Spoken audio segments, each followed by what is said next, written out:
Hello बच्चों, इससे पिछले वीडियो में हमने प्रतिरोध को समझने की कोशिश करी। प्रतिरोध, प्रतिरोधकता, और ये भी जाना कि प्रतिरोधकता किन किन बातों पर निर्भर करती है। प्रतिरोध तो लंबाई अनुप्रस्थ काट पर निर्भर कर रहा था, लेकिन जो प्रतिरोधकता थी वो हमने देखा कि दो चीजों पर निर्भर कर रही थी। और वो क्या चीजें थी? वो दो भौतिक राशियां थी। एक तो था ताप, प्रतिरोधकता की केवल ताप पर निर्भरता है, और पदार्थ की प्रकृति पर। तो पदार्थ बदल देंगे तो प्रतिरोधकता बदल जाएगी। जबकि प्रतिरोध की निर्भरता का जब सवाल होगा तो वो लंबाई और अनुप्रस्थ काट से दिया जाएगा। तो यहां ध्यान रखें, जब प्रतिरोधकता की निर्भरता कहें तो वो लंबाई और अनुप्रस्थ काट पे नहीं है। इसी प्रतिरोध को आज हम आगे बढ़ाते हैं और ये जानते हैं कि प्रतिरोधों को जब संयोजित किया जाता है तो परिणामी प्रतिरोध क्या प्राप्त होता है, तुल्य प्रतिरोध क्या प्राप्त होता है। क्योंकि हमें दैनिक जीवन में छोटे छोटे प्रतिरोधों से लगाकर बड़े बड़े प्रतिरोधों तक की आवश्यकता होती है। अब हमारे पास यदि उतना छोटा नहीं है या उतना बड़ा प्रतिरोध नहीं है तो हम 2, 3, 4 प्रतिरोधों को संयोजित करके तुल्य प्रतिरोध को कम या अधिक कर सकते हैं। कैसे होगा ये सब, आइए जानते हैं प्रतिरोधों के संयोजन में।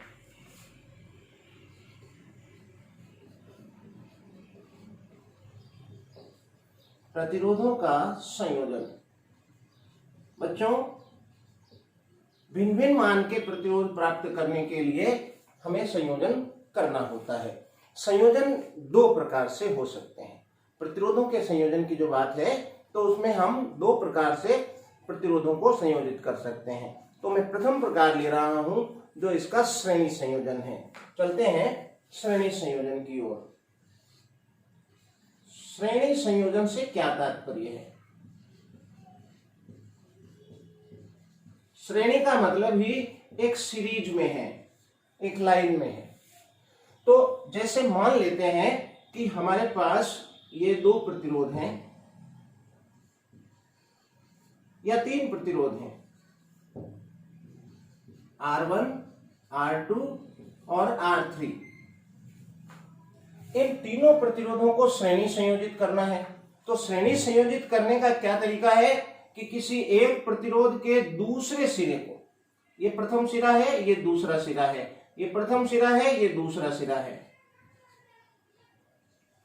प्रथम सिरे को किसी भी प्रतिरोध के दूसरे सिरे को दूसरे प्रतिरोध के प्रथम सिरे से जोड़ें तो इसको उठा के यहां लगा देंगे, और इसी प्रकार जब इसमें जोड़ेंगे तो इसके दूसरे सिरे को इसके प्रथम सिरे से जोड़ देंगे, तो ये श्रेणी संयोजन बन जाएगा। अगर हम इनके सभी प्रथम सिरों को एक साथ जोड़ दें इस तरह से तो ये समांतर संयोजन बन जाएगा, जिसको मैं आगे लूंगा।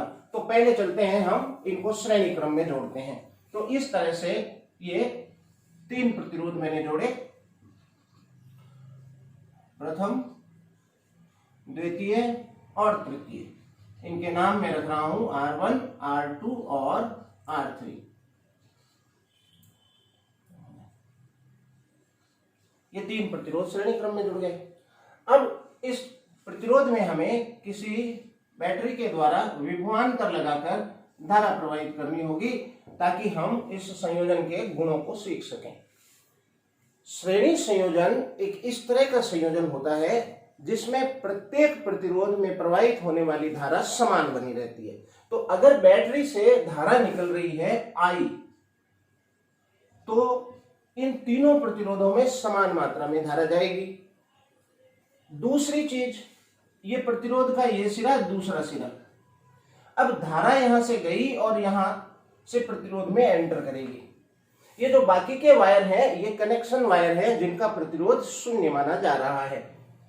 जब इसमें से धारा प्रवाहित करेगी तो बाधा उत्पन्न होगी, बाधा उत्पन्न होगी तो कार्य करना पड़ेगा, और एक सिरे से दूसरे सिरे तक आवेश को ले जाने में कार्य करना पड़ेगा। और हमने ये चीज सीखी है कि जब एकांक आवेश को एक सिरे से दूसरे सिरे तक ले जाते हैं तो जो कार्य करना होता है वो विभवांतर होता है। तो इस प्रतिरोध के सिरों पर एक विभवांतर उत्पन्न होगा जिसे मैं मान लेता हूं विभवांतर V1। इसके सिरों पर इसी तरह से V2, इसके सिरों पर V3। तो बच्चों, प्रत्येक प्रतिरोध का मान भिन्न भिन्न है, इसलिए धारा को ले जाने में किया गया कार्य भी भिन्न भिन्न होगा, अर्थात विभवांतर भी भिन्न भिन्न होगा। तो यहाँ ये पॉइंट आपको ध्यान रखना है कि श्रेणी संयोजन में धारा समान बनी रहती है, लेकिन विभव असमान होता है, असमान होता है। और हम जब डेरिवेशन को आगे बढ़ाते हैं तो जो चीज असमान है उसको लेकर हम आगे बढ़ाते हैं, तो हमें एक रिजल्ट मिलता है। बच्चों, जो हमने यहाँ विद्युत क्षेत्र या बैटरी लगाकर विभवांतर लगाया, ये विभवांतर इतना कार्य करने में सक्षम है, ये बैटरी इतना कार्य करने में सक्षम है, कुछ इसमें कुछ इसमें कुछ इसमें। तो मैं ये कह रहा हूं कि जो ये विभवांतर है ये इन तीनों पर उत्पन्न विभवांतरों के योग के बराबर होगी। तो हम लिख सकते हैं यहां V बराबर V1 plus V2 plus V3। धारा तीनों में आई जाएगी, विभवांतर तीनों के भिन्न भिन्न है। ये यहां से हमें फर्स्ट स्टेप मिल गया, जिससे हमें आगे बढ़कर कुछ रिजल्ट मिलेगा। अब यहां विभवांतर को हम जानते हैं ओम के नियम अनुसार, हम जानते हैं ओम के नियम से V बराबर IR होता है।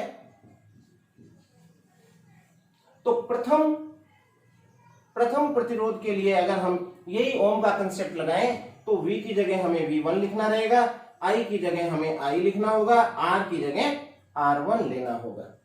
इसी प्रकार V2 IR2, दूसरे प्रतिरोध के लिए भी आप इसी तरह से विचार कर सकते हैं, V3 IR3। ये वैल्यू मैं पुनः इसमें रख दूं तो मुझे कुछ इस तरह से प्राप्त होगा। समीकरण 1 से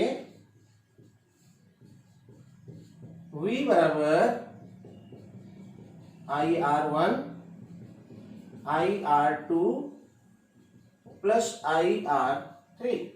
बच्चों, V बराबर I कॉमन है तो हो गया R1 plus R2 plus R3। निष्कर्ष पर आगे विचार करेंगे। I का और पक्षांतरण कर दूं तो V अपॉन I बराबर, I को पक्षांतरण कर दिया मैंने तो R1 plus R2 plus R3।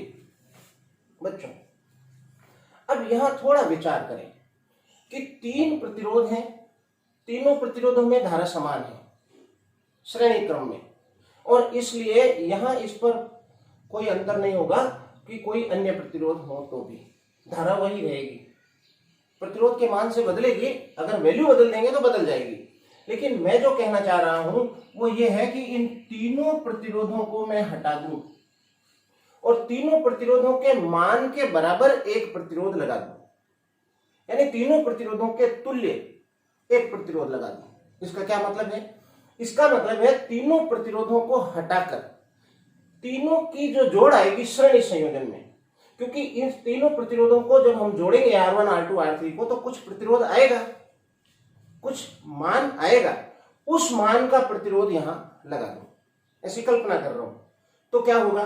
तो तुल्य प्रतिरोध उतना ही रहेगा और इसलिए धारा भी वहां समान बनी रहेगी।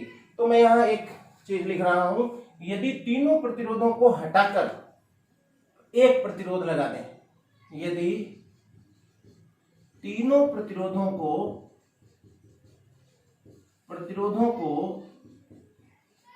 हटाकर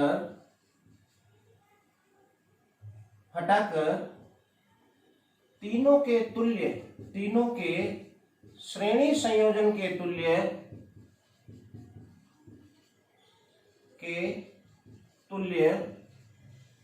प्रतिरोध लगा दें तो क्या बनेगा? लगा के देखते हैं। मान लिया मैंने यहां पर एक प्रतिरोध लगा दिया,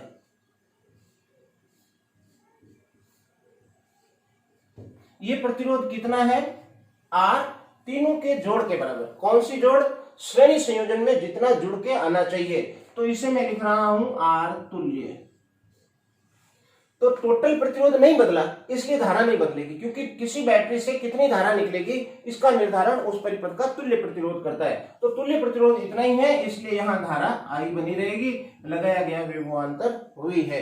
तो इस सर्किट को इस सर्किट में बदल के अब यहाँ पे ओम का नियम लगाऊं तो ओम के नियम से क्या स्थिति प्राप्त होगी? ओम के नियम से वही V बराबर IR, V बराबर IR। तो अब जिसके इसका V भी V है, I भी I है, R तुल्य है, तो मैंने R तुल्य लिख दिया। और I का यदि मैं पक्षांतरण कर दूं तो ये बनेगा V अपॉन I बराबर R तुल्य। इतनी कवायद मैंने क्यों की? इसलिए कि क्योंकि मैं आपको यहां समझाना चाह रहा था कि V अपॉन I क्या है।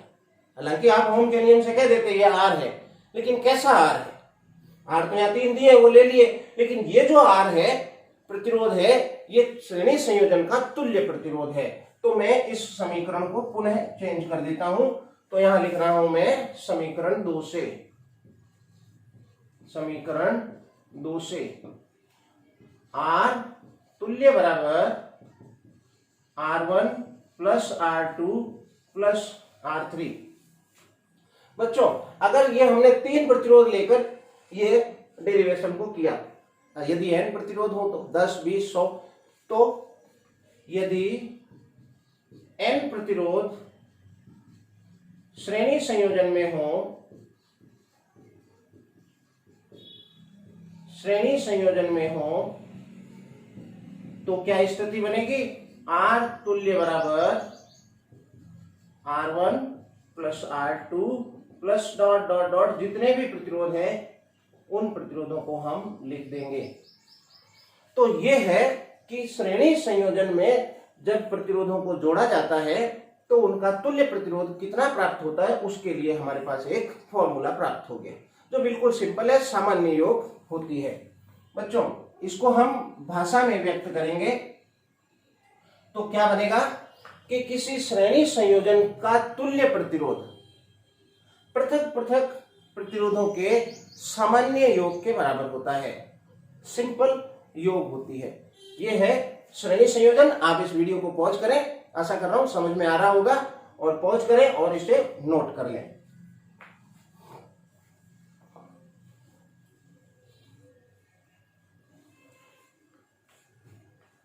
बच्चों दूसरा है संयोजन समांतर संयोजन।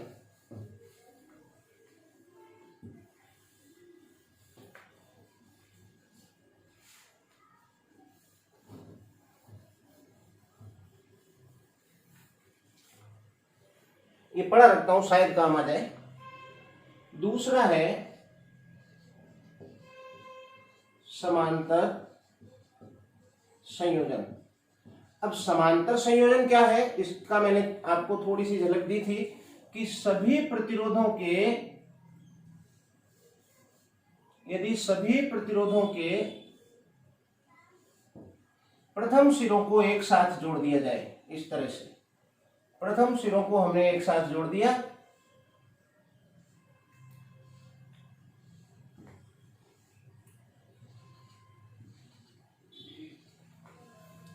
ये समांतर संयोजन है। मान नाम रख दूं इनका वही R1, R2, R3, और इसे डेरिवेशन को आगे बढ़ाने के लिए किसी पोटेंशियल से, किसी बैटरी से जोड़ दिया जिसका विभवांतर V है। अब इसमें से भी बैटरी से जैसे ये तीनों प्रतिरोध जुड़े समांतर क्रम में, अब इनका तुल्य प्रतिरोध अलग आएगा, और तुल्य प्रतिरोध अलग आएगा तब इसमें से निकलने वाली धारा भी अलग होगी। तो यहां से धारा निकलेगी, ये धारा आई, मान लो आई निकली। बैटरी से निकलने वाली धारा का निर्धारण तुल्य प्रतिरोध ने किया। अब तुल्य प्रतिरोध कितना है उसका तो फाइनल डेरिवेशन जब आएगा तब पता चलेगा, लेकिन यहां से आई धारा निकली। लेकिन समांतर संयोजन की क्या विशेषता? समांतर संयोजन की यह विशेषता है कि प्रत्येक प्रतिरोध पर विभव का मान समान बना रहता है और धारा भिन्न भिन्न हो जाती है। छोटे छोटे पॉइंट याद रखते हैं तो समझ लेते हैं, तो डेरिवेशन को शुरू करना आसान हो जाता है, और फिर एक बार शुरू हो जाता है तो हम आगे बढ़ते जाते हैं। बच्चों यहां से धारा आई और ये धारा इस सिरे पर आकर 3 भागों में बट जाएगी। एक भाग इधर जाएगा, एक भाग इधर जाएगा, एक भाग इधर जाएगा। जब कभी हमें धारा को समझना होता है तो हम पाइप में बहते हुए पानी के रूप में उसे समझ सकते हैं। और कल्पना करें कि ये एक पाइप है जिसमें से पानी जा रहा है और इस पाइप के आगे जो है 3 टुकड़े हो गए हैं, 3 टुकड़े हो गए हैं। तो निश्चित है पानी तीनों में से कुछ कुछ मात्रा में प्रवाहित हो जाएगा, जो उनकी मोटाई पर निर्भर करेगा, यानी जो उनके प्रतिरोध पर निर्भर करेगा। तो यहाँ पर मैंने मान लिया कि यहाँ धारा I1 रहेगी, यहाँ धारा I2 होगी, यहाँ धारा I3 होगी। लेकिन समांतर संयोजन एक ऐसा संयोजन है जिसमें प्रत्येक प्रतिरोध के सिरों पर विभवांतर समान बना रहता है। तो अब जो डेरिवेशन आगे बढ़ाना है वो डेरिवेशन जो असमान है या जो भिन्न है उससे आगे बढ़ाते हैं। तो मैं लिखता हूं कि यहाँ I बराबर I1 plus I2 plus I3। ओम के नियम से क्या है ओम का नियम? V बराबर I R। प्रथम प्रतिरोध के लिए V, तो तीनों प्रतिरोधों में विभवांतर समान रहेगा तो V रखा। प्रथम प्रतिरोध में धारा बन गई I1 और प्रतिरोध है R1। यहां से मैंने I1 निकाल लिया तो क्या बना? I1 बराबर V अपॉन R1, क्योंकि मुझे I1 रखना है। इस समीकरण 1 का आगे उपयोग करेंगे। इसी प्रकार हम लिख सकते हैं कि I2 बराबर V बाई R2, I3 बराबर V बाई R3। और इन वैल्यूज को, इन मान को हम समीकरण 1 में रख दें तो 1 से बनेगा बच्चों I बराबर I1 की वैल्यू देखिए इधर V upon R1 plus V upon R2 plus V upon R3। यहाँ देखें आप तो V कॉमन है, कॉमन ले लिया। 1 upon R1, 1 upon R2, 1 upon R3। V का मैं पक्षांतरण कर दूं तो ये बन गया I बाई V, और 1 अपॉन R1, 1 अपॉन R2 और 1 अपॉन R3। बच्चों इस I बाई V को मैं ऐसे भी लिख सकता हूं, कैसे? जगह कम है, 1 अपॉन V अपॉन I। क्या लिख सकता हूं? सोचिए। हाँ, वापिस जब I ऊपर आएगा तो फिर वही पोजीशन प्राप्त हो जाएगी। तो यहाँ पर हमें मिलेगा 1 upon R1 plus 1 upon R2 plus 1 upon R3। इसको 2 नंबर दे दिया। अब ये V अपॉन I क्या है आप समझ तो गए हैं। ओम का नियम लगाएंगे तो पता चल जाएगा V अपॉन I R है। लेकिन फिर उसी तरह से समझें कि यदि इन तीनों प्रतिरोधों को हटा दूं और इन तीनों प्रतिरोधों के स्थान पर इन तीनों का तुल्य प्रतिरोध लगा दूं। अब यहाँ तुल्य प्रतिरोध से क्या तात्पर्य है? यहाँ तुल्य प्रतिरोध से तात्पर्य है कि तीनों प्रतिरोधों को जब समांतर क्रम में जोड़ा जाएगा तो कितना आएगा? वो श्रेणी क्रम संयोजन के तुल्य प्रतिरोध से भिन्न होगा। यहाँ कितना प्राप्त होगा उसको मैं मान लेता हूं R तुल्य प्राप्त होगा। तो मैंने यहाँ लिखा हुआ है कि तीनों प्रतिरोधों को हटाकर तीनों के समांतर संयोजन के तुल्य प्रतिरोध, श्रेणी के नहीं, तो ये बन गया समांतर संयोजन के तुल्य प्रतिरोध लगा दें तो यही स्थिति आएगी। फिर ओम का नियम लगाएंगे तो यहाँ आपको समझ में आ गया कि V अपॉन I जो है R तुल्य है। लेकिन अब की जो R तुल्य है वो समांतर संयोजन में जितना तुल्य प्रतिरोध होना चाहिए उसके बराबर है। तो बच्चों समीकरण 2 को मैं पुनः रिप्लेस कर दूं तो समीकरण 2 से 1 अपॉन R तुल्य बराबर 1 upon R1 plus 1 upon R2 plus 1 upon R3। ये तुल्य प्रतिरोध है, उसमें सीधे जुड़ रहा था, इसमें 1 अपॉन में जुड़ रहा है। 1 अपॉन का मतलब व्युत्क्रम में जुड़ रहा है। और यदि n प्रतिरोध हो तो, यदि n प्रतिरोध समांतर संयोजन में हो तो, समांतर संयोजन में हो तो 1 अपॉन R तुल्य बराबर 1 upon R1 plus 1 upon R2 plus dotted 1/RN, ये तुल्य प्रतिरोध प्राप्त हुआ। ये तुल्य प्रतिरोध का डेरिवेशन है बच्चों। यहां क्या कहेंगे, श्रेणी क्रम में हमने कहा था कि श्रेणी क्रम में संयोजित प्रतिरोधों का तुल्य प्रतिरोध पृथक पृथक प्रतिरोधों के सामान्य योग के बराबर होता है। लेकिन यहाँ क्या कहेंगे, समांतर क्रम में संयोजित प्रतिरोधों के तुल्य प्रतिरोध का व्युत्क्रम। सीधे नहीं कहेंगे कि समांतर क्रम में संयोजित प्रतिरोधों का तुल्य प्रतिरोध, नहीं, तुल्य प्रतिरोध का व्युत्क्रम। समांतर क्रम में संयोजित प्रतिरोधों के तुल्य प्रतिरोध का व्युत्क्रम पृथक पृथक यानी अलग अलग प्रतिरोधों के व्युत्क्रमों के योग के बराबर होता है। ध्यान रखें इसको, और अच्छे से 2 बार 4 बार पढ़ेंगे तो अपने आप याद हो जाएगा। बच्चों कई बार ऐसी सिचुएशन आती है, यदि 2 प्रतिरोध हो तो 2 प्रतिरोध हो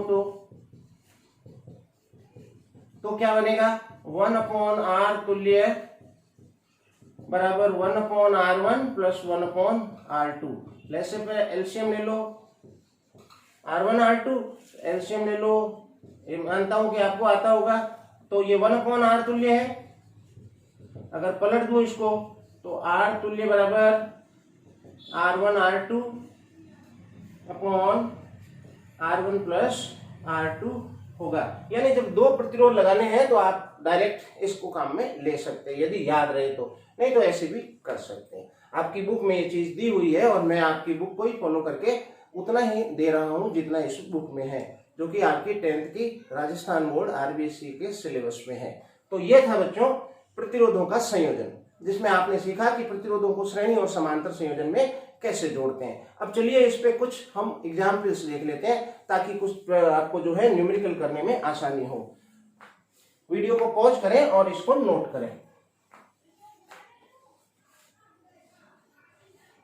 गर्मी है, गर्मी के कारण जो पसीना आ रहा है बार बार पोंछना पड़ रहा है। सीमित संसाधनों में सारा हम प्रयास कर रहे हैं कि बच्चे लाभ उठाएं। बच्चों मैं मान लेता हूं कि 3 प्रतिरोध हैं, ठीक है, 3 प्रतिरोध हैं। माना 3 प्रतिरोध, R1 बराबर 1 ओम, R2 बराबर 2 ओम, R3 बराबर 3 ओम के 3 प्रतिरोध हैं जो परस्पर किसी श्रेणी संयोजन में जुड़े हैं इस तरह से, और इसे 6 वोल्ट की बैटरी से जोड़ा गया है, 6 वोल्ट। तो यहाँ कितनी आई निकलेगी, ये तुल्य प्रतिरोध निर्धारण करेगा। तो R तुल्य का मान निकालूं तो R तुल्य बराबर वही formula R1 plus R2 plus R3 that is 1 plus 2 plus 3 means 6 ओम। अब धारा का निर्धारण कौन करेगा, अतः परिपथ से प्रवाहित धारा, परिपथ से प्रवाहित धारा I बराबर V अपॉन R तुल्य, R तुल्य लिखना होगा। तो I निकली V 6 वोल्ट एंड 6 ओम, तो ये बन गया 1 एम्पियर की करंट निकली। अब तीनों प्रतिरोधों में समान धारा जाएगी क्योंकि हमने सीख लिया श्रेणी संयोजन में धारा समान रहती है, लेकिन विभवांतर भिन्न भिन्न होता है, तो इसके सिरों पर विभवांतर भिन्न भिन्न होगा। तो मैं लिखूं कि प्रथम प्रतिरोध के सिरों पर, सिरों के मध्य कह दो विभवांतर, फास्ट लिख रहा हूं वीडियो छोटा बने, V बराबर I R1 डेरिवेशन किया उसे याद करें तो ये स्थिति है। तो V1 बराबर I 1 एम्पियर, R 1 ओम, तो ये बन गया 1 वोल्ट। इसी प्रकार V2 बराबर I R2 2 वोल्ट, V3 बराबर I R3 प्रतिरोध तीसरे का 3 ओम है तो 3 वोल्ट। टोटल देखें आप तो 1 2 3 6 वोल्ट हो गया और 6 वोल्ट की बैटरी लगी है। अगर इसी को समांतर क्रम में जोड़ के देखें तो, समांतर क्रम में जोड़ के देखें तो बच्चों 1 ओम 2 ओम और 3 ओम ये आपके समांतर में जुड़े हैं।